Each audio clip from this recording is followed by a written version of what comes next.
Hi, it's Fanny, and today it's time for another BB Best or Detest, and we're gonna try out the Rimmel London BB cream.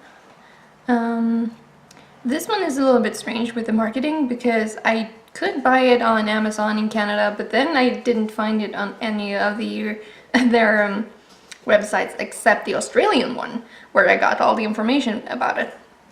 So yeah. I don't know if it's not available on all markets, but it was their official Canadian Amazon shop, so yeah, I don't know what's going on with that. Anyway, it's a BB cream with 9 claims on it, and it's going to hydrate and prime and protect the skin, which is like, it has SPF 15. It doesn't say anywhere on the packaging, but that's what they say on the website. Minimize pores, smoothing, so it's got silicones in it, conceals and covers, mattifies, brightens, and all-day comfort. So let's see if it's comfortable all day. And I will check in tonight and see how it lasted on my skin and all of that jazz. I feel like many of the claims on these BB creams kind of overlap, like conceal and cover and smooth is kind of the same thing. Yeah, I don't know. The second ingredient in this one as well, like with the Physicians Formula Super BB Cream, is a silicone, cyclopentasiloxane, and I think I come across as a little bit iffy about this ingredient, and it is because in Sweden it was banned from, not banned, but one of the drugstores decided to not have any skincare ingredient, any skincare products with that ingredient in it, and it can be like bioaccumulative, so maybe you should not use too much of it. After looking further into this, it seems that the biggest problem is the cyclotetrasiloxane, and that can be a contaminant of the others. So that one is actually disruptive to the reproductive system and bioaccumulative, or accumulates in the environment. Cyclopentasiloxane also accumulates in the environment, but does not seem to penetrate the skin barrier, so I guess it just hydrates the skin without actually doing much damage. But I'll still be a little bit wary of cyclical silicones, I think. Okay, back to the video. The European Science Commission for Consumer Safety, I think, SCCS, are a little bit, they're investigating this ingredient. Alright. So it says it's gonna hydrate and even the skin tone. Let's put it on. And in this one I actually got a really light shade there. Oh, it's lighter than my skin tone. It's very runny compared to the others. Alright, and fingers on that side, sponge on that side. And again, I kind of forgot where I put my mirror.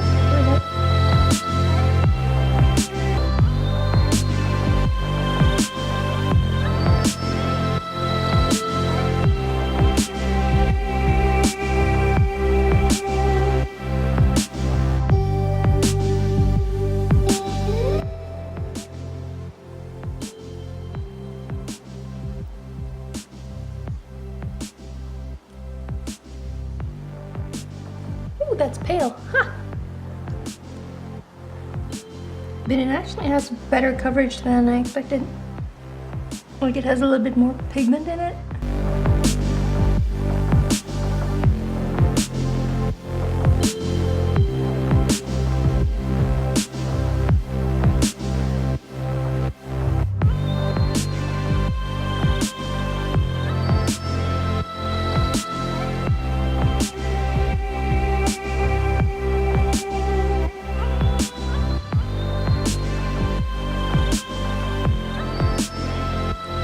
Okay, so this one is suitable for like a goth look or something. how kind of ghostly it is.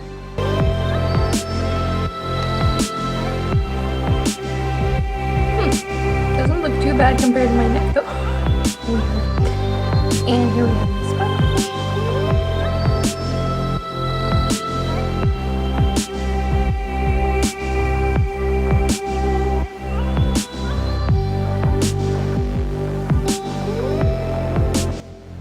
It actually does really well between my eyebrows.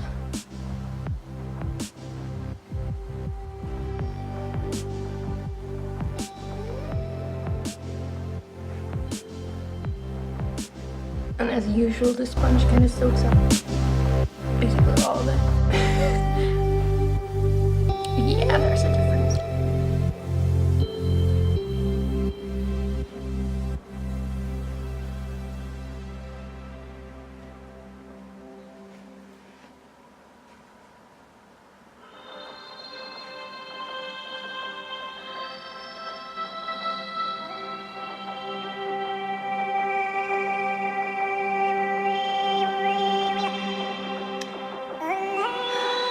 I don't know how smoothing it is because it adds a little bit of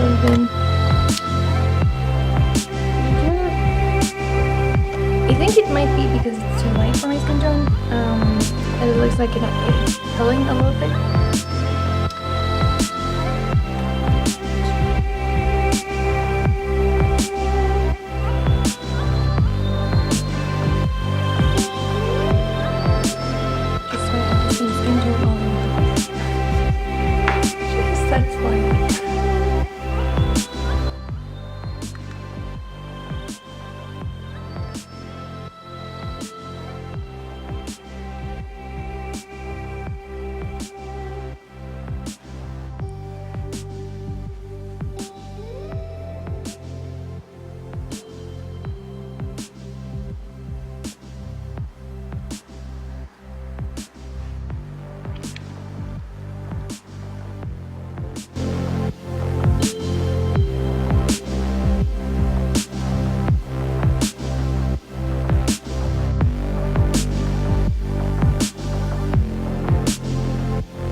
That's the best coverage we've gotten so far. These BB creams.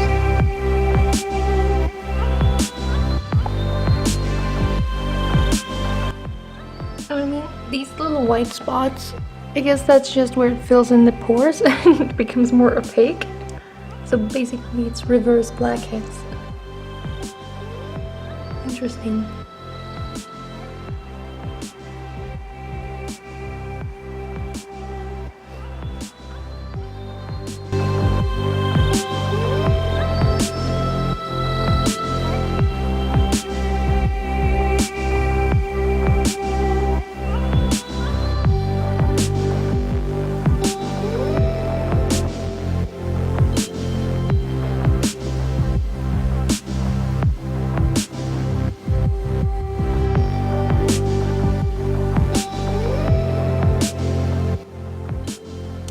It does say on the packaging that it's the color Very Light though, but I'm not sure that the light medium would have been sufficient anyway. Like, it's really hard to know.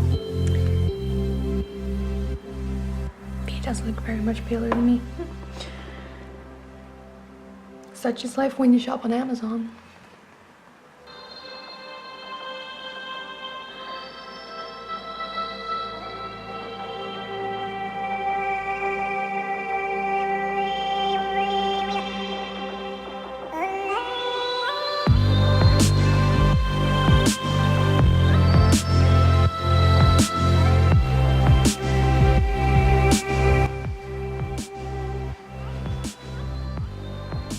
I keep using it on this side of my face as well.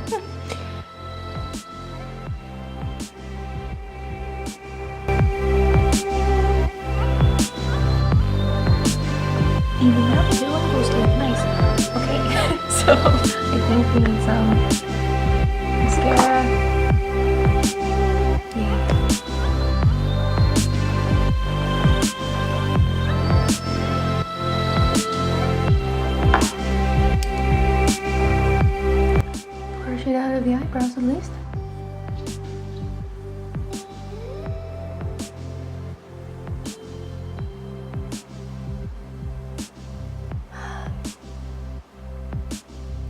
I guess it kind of smooths, but I feel like it also like it goes into the texture that I've got. It's not oxidizing though. I like that.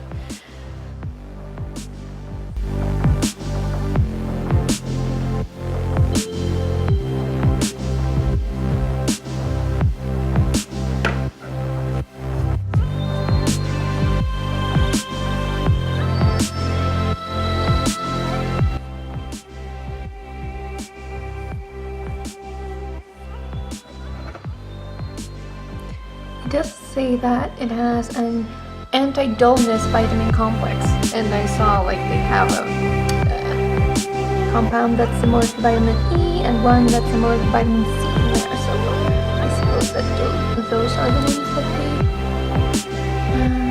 to. And he wants dullness in their skin, so that's good.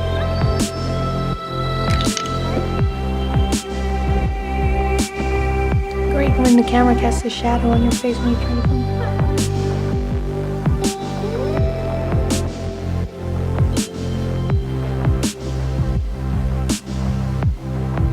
Alright, just doing the Eye Studio gel eyeliner again, because it's actually pretty easy to handle this one.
Pencil,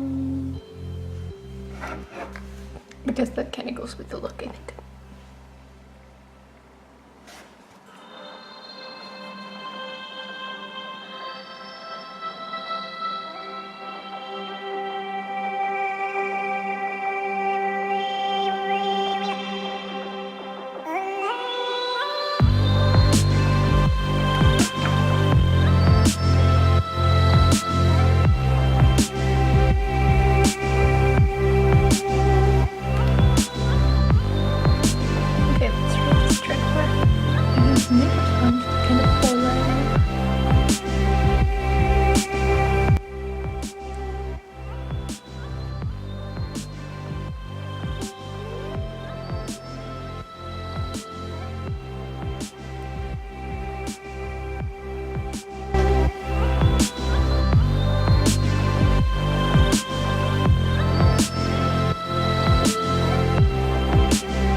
filming.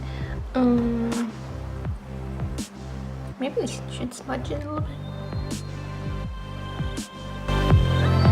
No.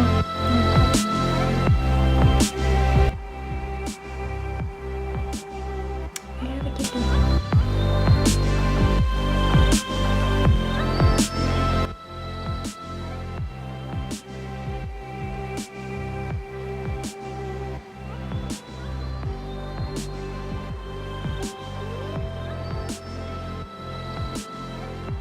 Yeah, that kind of helped. Kind of. Almost.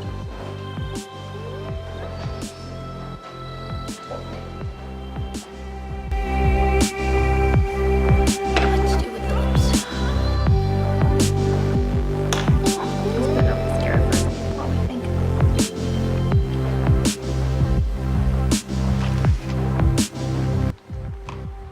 A lip gloss in there. I think I'm gonna put that one on.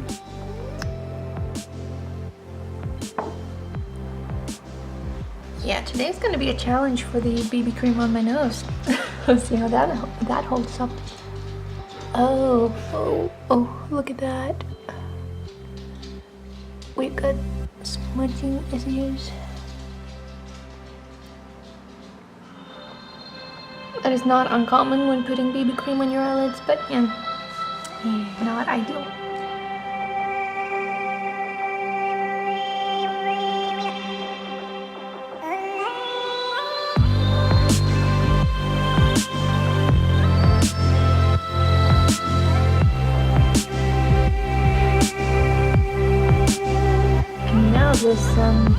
This grid lash bottle tube thing is getting to the right consistency, because if you've ever used it, you know it's very runny to begin with, and then it kind of dries out and becomes better.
One more coat.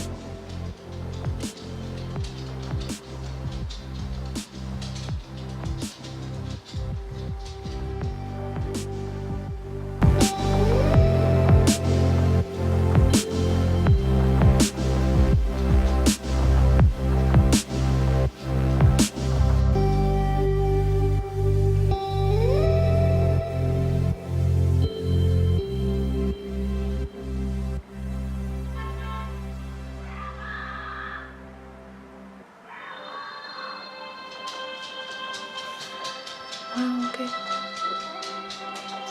Some drama is going on outside.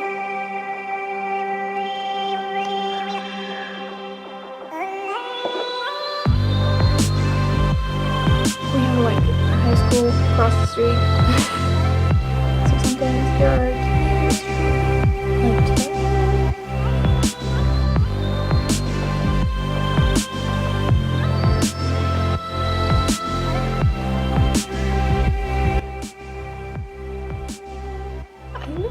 like putting mascara on my lower lashes, but then I suddenly started doing that.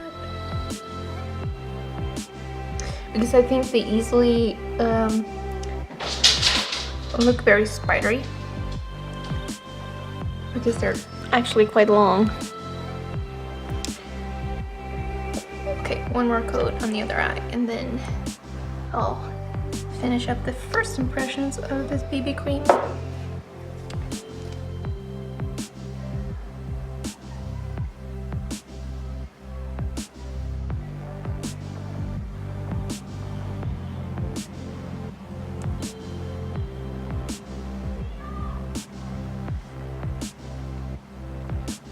I have this one lash on the outer edge that you can't see here, I think, that tends to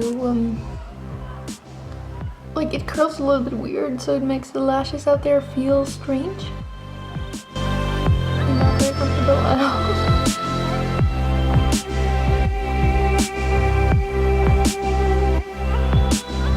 Like it curls too much, so it curls and kind of tickles the eyelid itself. And also, like on the inside here, like those teeny tiny eyelashes that don't actually show up, they're still there. And they can tickle like the side here of my nose. And it's the worst feeling. And it's so irritating. Alright, so I put lower lashes there. Lower lashes here. What's the book that supports the camera today? That's it.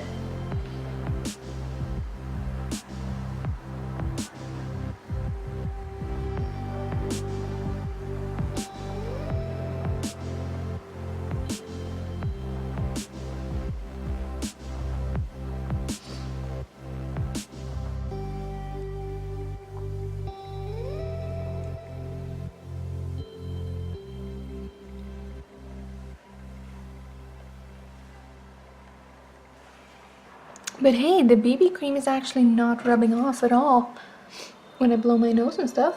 So that's great. Okay. So, as a first impression, it's very pale, but I don't mind that. It covered my redness pretty well until I used the sponge to do that. So I might just blow a bit off to even out. I don't know. So I still have a little bit of redness here and a little bit there, but I think it shows less than with the other BB creams. So this one actually has a pretty good coverage. I'm a little bit surprised by that. It does kind of look weird in the pores. I'm not a huge fan of that, but we'll see how it looks at the end of the day. It is supposed to be mattifying, so it doesn't have much of a glow at all. Oh, I was supposed to put on a little bit of lip gloss. I forgot. And this is the buxom one. I like this color.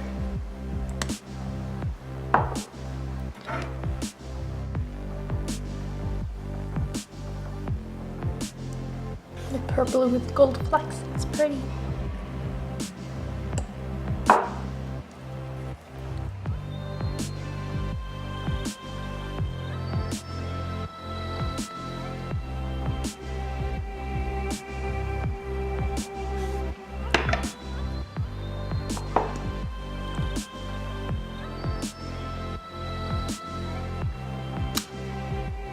There we go. Shiny lips.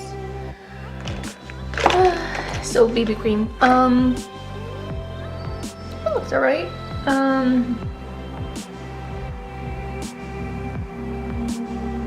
It doesn't have a harsh line, surprisingly, for its coverage. It doesn't have a harsh line up here by the hairline, which I kind of got with the other ones. That is the Garnier 90% natural BB cream and the Physicians Formula Super BB cream. Both of those were not as pigmented, but still had like, they applied a little bit strange. The funny thing is, I have been going back to the Garnier Natural BB cream and like tried to make it work. And I've gotten kind of used to it, but that one stays tacky. This one is a little bit, it has a little bit, not tackiness, but you can feel that there's something on your skin. I guess I want to sort of try out more tinted moisturizers and see how those feel compared to the BB creams as well. So that's something that's going to be added to this series as we go along. Okay, so I'll be back in a few hours and I will say what I think about this. Hey, so it's actually the day after and in the evening, so the lighting is appalling. But I've done my best to get a little bit of a spotlight going on. I don't like this BB cream. It's a Detest for sure. I don't mind that it's too light actually, but I feel like it's emphasized my texture, at least in person, and yeah, it looks kind of gross. I will summarize this tomorrow when I can think, and I will see you then. Bye. Hi there! I'm back to say the concluding thoughts about the Rimmel BB cream. Like I said yesterday night, I don't actually dislike that the color is a little bit too light, because I think I prefer that to the fake tan looking of a too dark BB cream or an oxidized BB cream, which makes you look really weird when it goes all orange. Like, if it was kind of like just looking kind of like tan, then it would be fine, but when it looks orange, it's not cute. Okay, so yeah, it was long lasting. That claim is correct. Obviously, I can't really tell if it was like, if it has SPF 15 or not. I'm still iffy about the ingredients, like all cyclical silicones, the cyclotetra, penta, and hexaoxylane. Siloxane, not oxylane. I keep mixing the syllables up in my head, but cyclopentasiloxane. I'm still a little bit iffy about that ingredient, and I don't want to put that on my face every day. Like, once in a while, like if I'm going for a more gothy look, like I actually did yesterday, like when you want that pale face, like then it will work pretty much fine. I did not like the way it settled. Like, you don't have a lot of lines, but it settled into the ones that go like across my forehead mostly. And I think like in the middle of the day, like then during that time it settled into those, and then I could feel like something bunching up when I touched my face, so I think I actually scraped that off. So maybe it was because I applied too much, but since I tried it 2 days in a row and sort of saw the same thing with a different amount of product, I feel like it was actually like the product itself, like just sitting weird on the skin again. Like the Garnier Skin Active 90% Natural and the Physicians Formula Super BB Cream. Like, both of those, like, it feels like they had kind of, no, actually those did not settle into my lines, but they also emphasized texture, kind of like I felt like this one did. The mattifying thing, I think I don't really like. I want a slightly more luminous finish, and that's the 90% natural Garnier BB cream giving me, but not the other ones. So yeah, this Rimmel BB cream, I feel like it gets... I should have more than a best and a detest. I should also have the meh, because I feel like that happens a lot. And maybe in a few months I'll go back and look at all the BB creams I've done up to this point and reevaluate and see which ones I like. Because now that I've tried 2 others, I think I like the Garnier one more. So that one, that's an interesting feeling. This one did not oxidize at all. So it's also a meh, slightly on the Detest side, because it settled into my lines, which I feel is kind of unfair because there aren't a lot of lines. Like, if I look really close, I haven't formed that much. I think it's worse on this side of my forehead. Sorry about the close-up. So today I'm not actually wearing anything on my face. I think I put on eye cream. I can't remember. I think I did. So yeah, that's my thought on the Rimmel London BB cream. And I hope you will be back for the next review. If you like this video, please give it a thumbs up. And if you'd like to support the channel, please go to Patreon and I don't know, give me a tip. If you have any suggestions for other BB creams I should try, put them down below in the comments. And I will see you in the next one. Thank you. Bye.